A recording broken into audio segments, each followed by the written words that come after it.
राज्यात पार पडलेल्या नगर परिषद व नगरपालिका निवडणुकांचे निकाल जाहीर झाले असून या निकालांनी राज्यातील राजकीय चित्र स्पष्ट केला। एकूण 288 नगर परिषदांपैकी तब्बल 120 ठिकाणी भाजपाचे नगराध्यक्ष विजयी झाले असून भाजपाने स्वतःला राज्यातील नंबर 1 पक्ष म्हणून सिद्ध केला। मुख्यमंत्री एकनाथ शिंदे यांच्या शिवसेनेने दुसरे स्थान पटकावले। महाविकास आघाडीला मात्र या निवडणुकांमध्ये मोठा फटका बसला। 288 पैकी केवळ 49 ठिकाणी सत्ता मिळवत महाविकास आघाडी अर्धशतकापासून दूरच राहिली आहे। विधानसभेप्रमाणेच नगरपालिकांमध्येही महाविकास आघाडीला धोबी पछाड मिळाल्याचं चित्र आहे। पुणे जिल्ह्यात अजित पवारांचे वर्चस्व कायम असून 17 पैकी 10 नगराध्यक्ष पदांवर राष्ट्रवादी अजित पवार गट विजयी झाला। बारामतीचा बालेकिल्लाही अजित पवारांकडेच राहिला। सिंधुदुर्गातील कणकवली नगर परिषदेत शिंदे गटाचे नेते निलेश राणे यांना मोठा धक्का बसला असून शहर विकास आघाडीचे संदेश पारकर नगराध्यक्षपदी निवडून आले।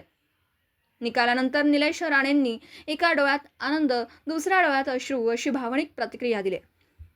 श्रीवर्धन नगर परिषदेत निवडणुकीला रंगतदार वळण लागला।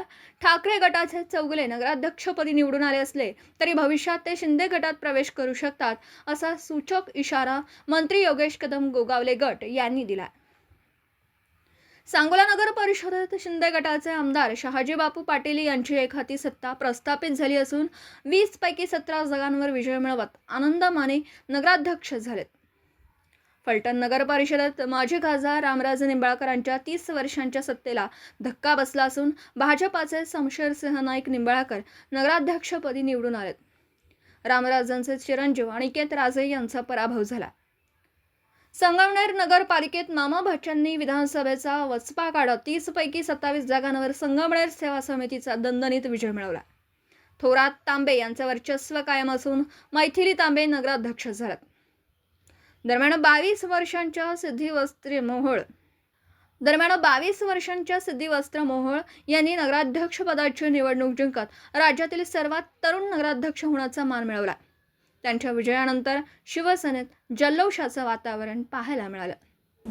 दिवसभरातील घडामोडींचा आढावा घेण्यासाठी पाहत रहा N24 मराठी न्यूज चॅनल।